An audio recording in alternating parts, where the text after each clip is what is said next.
Big cheese, no design on my jacket. Work hard, now I'm changing my bracket. Talk tough, we ain't hear that racket. Guys came in, you know how to stack it. Don't take it wrong, but I'ma need my ends though. I got tigers on my chest like Kenzo. Rail came, yeah, he putting that Benz though. Carol's here, man, you know you stay 10 toes. Big dog, man, you know I ain't worried. Bent up, so I'm talking real slurry. Got a blast, bro.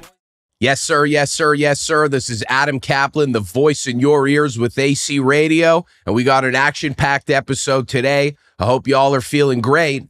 Right off the bat, we're going to get into it. We got the KSI event where he fought FaZe Temper.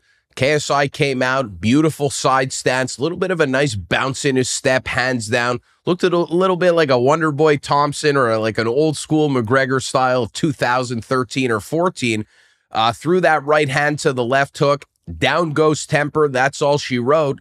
KSI gets on the mic, repeatedly calls out Jake Paul. We know some of the controversies that have been going on. KSI, would like Jake Paul to come over to England, Jake Paul to also be the B-side, and essentially just, put KSI on the pedestal, which quite frankly, I don't think he deserves, because skill for skill wise, Jake is in a category of his own when it compares to KSI. So, we'll see what happens there. If more tempers will flare, I think that if the KSI Jake Paul fight needs to happen late 2023, mid to late 2023, latest early 2024, or else it's donezo. And then we got to talk about my favorite influencer boxer, Salt Papi.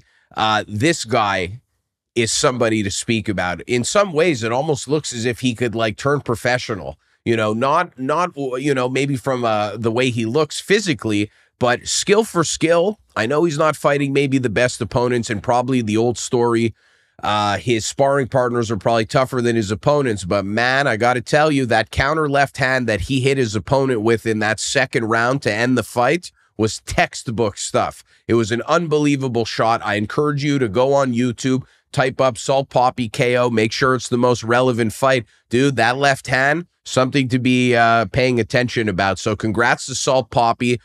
Slim also wanted decision as well. Looked like he was in a little bit of trouble, but he ended up prevailing as well. So look, man, you got KSI, Slim, Salt Papi, and then, there's a few others from the Misfits banner that are actually making some pretty big waves right now. So that was pretty cool to see.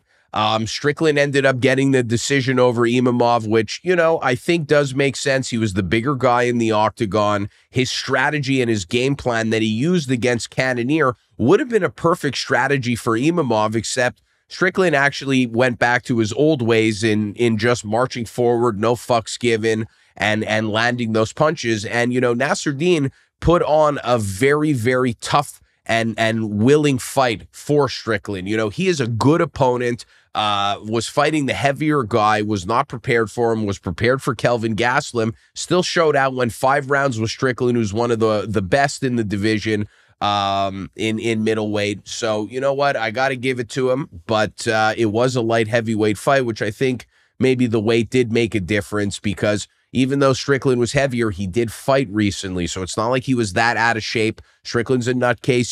He kept training right after the loss against Cannonier, so congrats to Sean Strickland. Too bad for Imamov. I think that beating Kelvin Gastelum in a tough 5-round fight would have been huge for his career. Kind of goes down the ladder a little bit, but at the same time, how the UFC works with game fighters, especially who take fights on short notice. I think that Nasruddin Imamov is going to get is going to be well regarded, or well gifted by the UFC, whether it's his next opponent, maybe a couple extra shekels or whatever the case may be. So, that was more or less the UFC. Also, Danny Ige got that beautiful knockout against Damon Jackson. What a left hook. Fucking sent Damon Jackson's head out into the 50th row. That was a crazy knockout as well. Fights were good. Congratulations to Umar Nurmagomedov as well. A beautiful KO in the first round. And that's what I got for you for the UFC. A little bit of some short recap. Why? Because let's just say somebody at the T-Mobile Arena made a little bit of a calculated error in leaking the fact that Jon Jones is going to be fighting Cyril Gane March 5th at the T-Mobile Arena for the UFC's heavyweight title. And that is a fucking banger matchup. But you know what that also means?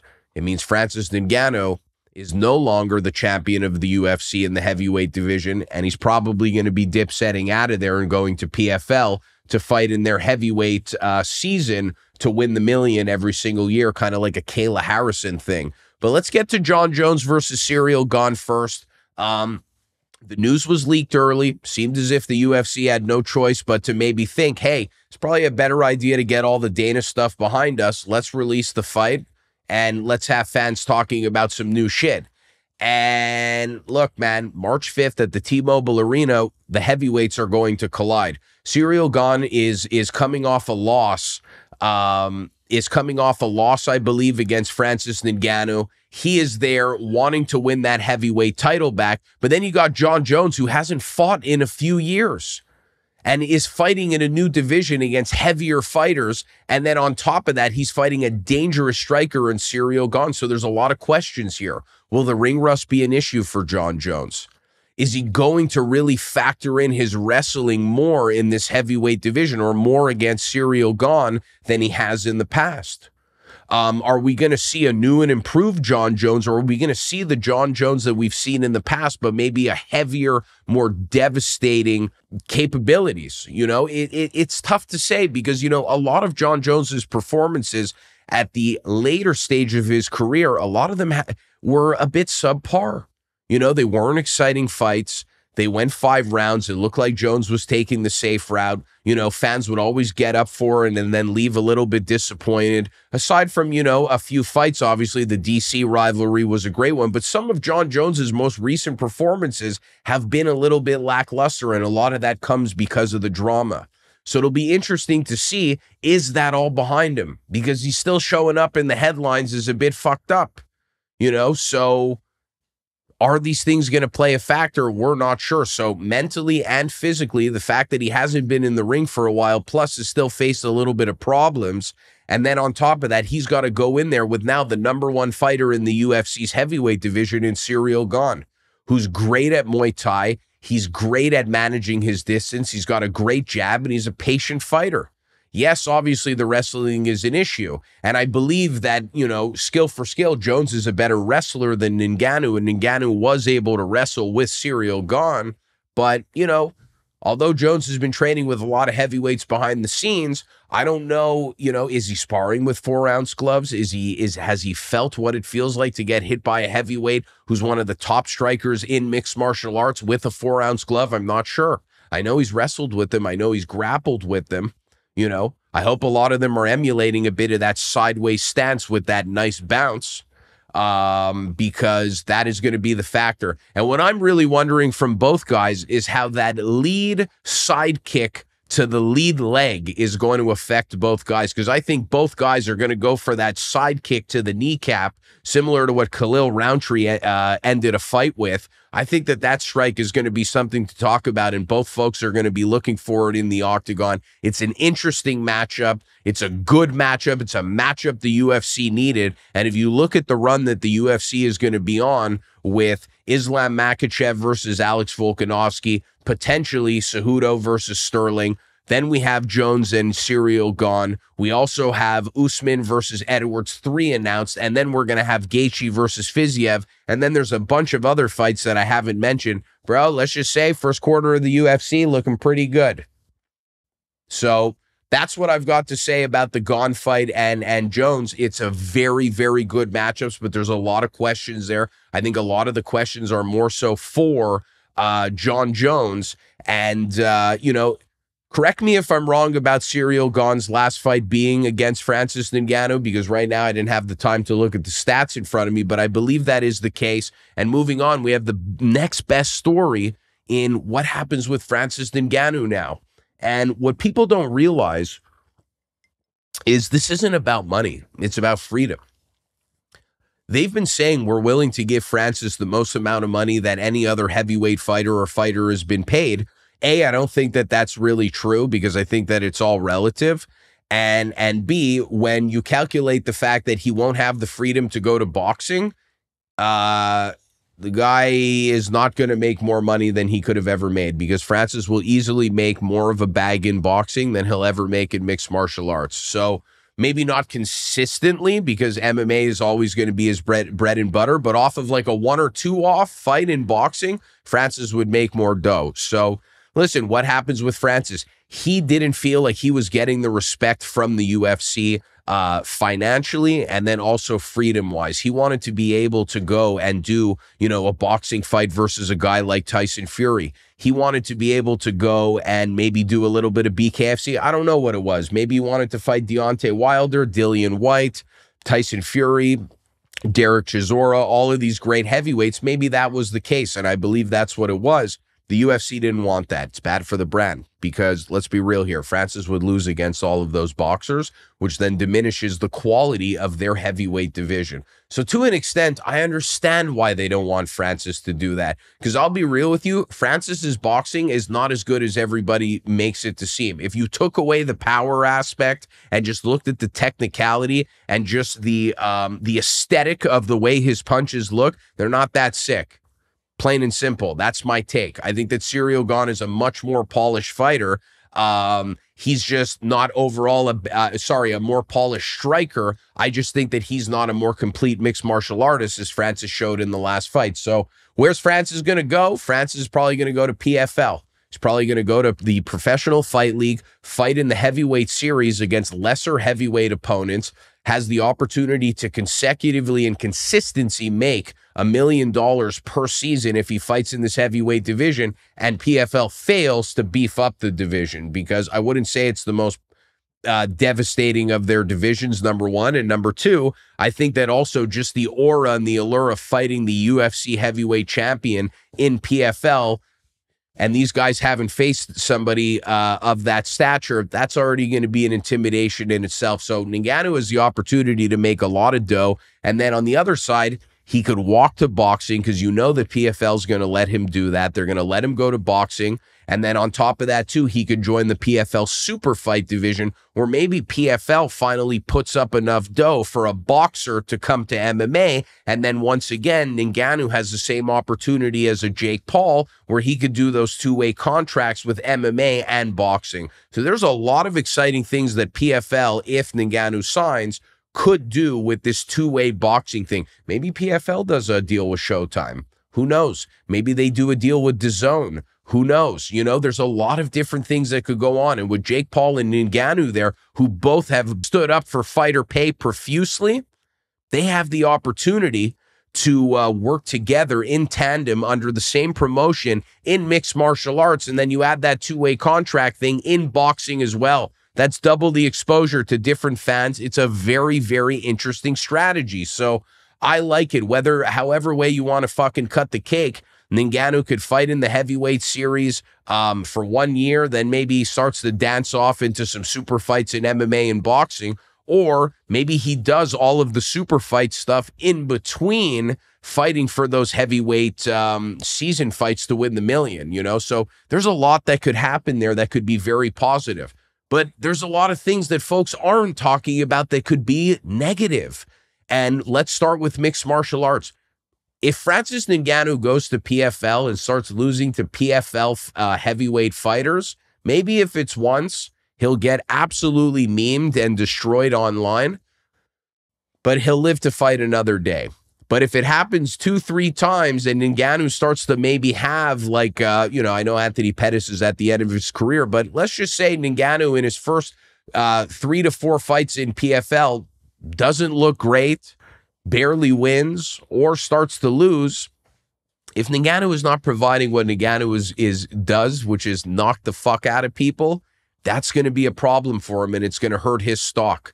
And there are some fighters that historically have left the UFC due to these reasons and then gone to the lower promotions and then didn't necessarily have the greatest careers, and that hurt their legacy and that hurt themselves in the eyes of the public. So there's a lot to lose there too. Francis Ngannou is still going in there against guys who weigh around the same as him, are around the same height, and are wearing the same ounce gloves, the 4-ounce gloves. They're wearing the same gear. Francis Ngannou is equally at risk against some of these guys as well, and he has even more to lose, because if he loses to a PFL level fighter, as they would call it, that's going to hurt his stock, and the UFC and Dana White are going to be laughing. And the fans are going to turn on maybe Francis Ngannou as well. So there's a lot to lose there. Then on top of that, Francis goes to boxing and gets absolutely pieced up. That still does hurt his stock. You know what I mean? If Francis goes and does super successfully in MMA, loses like 1 or 2 boxing fights and continues his shtick in MMA and completely crushes it, it's all good. But Francis Ngannou will only be able to be as good as his last performance and, God willing, his last victory. Because if his last performance ain't that great and his last performance was a loss, or it was even a win, it's still going to hurt him. So Francis Ngannou has no choice but to go out there and nuke every single person that he fights, because I think that his stock is even more at risk now than it would be if he were to lose in the UFC. So, you know, he's got to take high risk for high rewards. That's my take on it in terms of Francis Ngannou. And then we've got fucking Usman and Edwards 3. We're getting it finally, thank God, in March. What a great fight. I mean, Leon Edwards, look at me now, you know, comeback fighter of the year. Some even say knockout of the year, whatever the case may be, is fighting Usman. There's a lot of questions there. How is Usman going to fare after getting knocked out? Is his chin still there intact? You know, is the weight cut going to be good still? How is he recovering off of the hand or the wrist injury? He's fighting a guy in Leon Edwards now that almost has a different glow and a different aura and a different vibration to him since winning that title. There's a lot of questions there on how Usman will rise to the occasion. You know, and we've seen this story before, similar to like a Matt Serra versus George St. Pierre, you know, kind of. Except I think a lot of people are happier that Leon won versus Matt Serra. But, you know, similar to that, there's a lot of questions now actually for how Usman's going to come back and maybe win his title back. And for once, they have maybe less questions for Leon. There are some people that are arguing that think that Kamaru's going to dust him exactly the way the first and the second went, minus the knockout. And I could see an argument for that. But like I said, there's a lot of psychology that is going to go on in this fight, and Leon Edwards now has the upper hand of it. Because at the end of the day, even though Usman was dominating those first 4 rounds, and he had a good performance in the first fight, Leon Edwards has the most devastating moment of the entire minutes that they've shared together, and that's a head kick knockout, and that takes a fuckload away from your confidence, away from your mental, and it makes you question yourself. So that'll be an interesting one. And then the co-main event for that is Rafael Fiziev versus Justin Gaethje. Destruction everywhere. That octagon might be fucking red by the time the main event happens, because both of these guys are going to be going for broke. I think that Gaethje, you know, would love to say that maybe he's going to change things up, but I think that Gaethje is going to be, you know, Gaethje's going to do Gaethje. And I think that that might be a little bit of a problem, because I think that Fiziev is a step ahead in the technique department. And I think that that could pose to catch Gaethje on a lot of his errors. And let's just say with Fiziev's kickboxing, you do not want to get caught making an error against him, because you're going to get done and dusted, and it's going to be a bumpy ride, like I said last one. So I think that that is a great, great fight. Could have easily been a main event. Glad that the UFC is making a co-main event, though. What a great, great fight. And, you know, let's just say, like I said, that first quarter that the UFC is giving us is a fantastic one. And you could bet your ass that, like, there's no possible way that the second and third, or even the fourth, can't be fucking A1 also. So the 2023 for the UFC is going to be a big, big year. Going to take a little sip of that yak, and then quick little recap, quick little analysis. We got UFC 283 this weekend. Devison Figueiredo versus Brandon Moreno. They're fighting again. Each guy has a win against each other, plus there's a draw. So now we got number 4. A great back and forth fight. You know, Brandon Moreno is just such a dynamic fighter. He's got great boxing. He's got a great ground game. Such a likable guy, such a sweetheart, heart of a true Mexican warrior. You know, this guy is somebody that, you know, has that famous reel where he says, not today, but not tomorrow, but one day I am going to be the champion. He ended up beating Figueiredo by rear naked choke, then lost his title. So Figueiredo is the champ right now, and Moreno has the possibility to win it back. You know, I don't usually do this often, but I really fucking would love to see Moreno win, just plain and simple. I love the guy. I think that he's just a sweetheart in MMA. He's one of the good guys. Goes out of his way to send gifts to other fellow UFC fighters around Christmas time, which I'm sure a bunch of you guys do as well. But you could just tell that that's such a Brandon Moreno thing to do. You know, guy's just a true mensch. So, like, I vibe him tough. But Deiveson Figueiredo is like the perfect villain for him. It's like a James Bond movie. Nah, not really. I don't think Moreno's James Bond-esque. Anyways, perfect villain for Brandon Moreno. You know, you got Deiveson Figueiredo. He's got the bleach blonde hair. His fucking abs are cut out of, he's got washboard abs. He cuts way too much weight, so he's got the Versace shades on always. Looking like Biggie Smalls or something, but a lot more sunken in because he's cutting all that weight. And he's just a great, great villain for the Brandon Moreno story. And that's why, you know, you just can't help but want to see a guy like Brandon Moreno win. That's more of my analysis from a storyline standpoint. But let's be real here. It's very simple what needs to happen. Each guy has to be on point in every single facet because these are two action-packed flyweight fighters that have good striking, good wrestling, good jiu-jitsu. Both of them have hearts of lions, and there's a storyline and a lot of minutes shared in there. These guys know each other, maybe even in some ways better than they know some of their closest relatives or their closest loved ones. Because when you share that moment for so many minutes with people at the highest intensity and the highest level of competition, this isn't sparring. They fought, now it's going to be for the 4th time in title fights, in the Ultimate Fighting Championship. This is the realest fucking shit you could compete in. And the fact that they have shared that many minutes with each other, no, it means that this is going to be a tough and calculated fight, and the fans need to be patient because once all hell breaks loose, it's going to break loose. But until then, there's going to be a long-standing feeling out process. And both guys need to be sharp with their jab, sharp on their counters, fucking electric on their footwork. They have to have a strong sprawl if their opponent is going to go for that takedown. And the guy who's going for that takedown has to be willing to drive that person right outside through that octagon. And I know that is just such obvious and general analysis, but we're talking about two of the highest level guys in the flyweight division. There's a reason why they're fighting 4 times. There's a couple of guys that could replace them, but not that much. So great, great fight. And then the main event, we have Jamal Hill versus Glover Teixeira. Great fight. I mean, Yuri Prohaska was supposed to fight the rematch against Glover.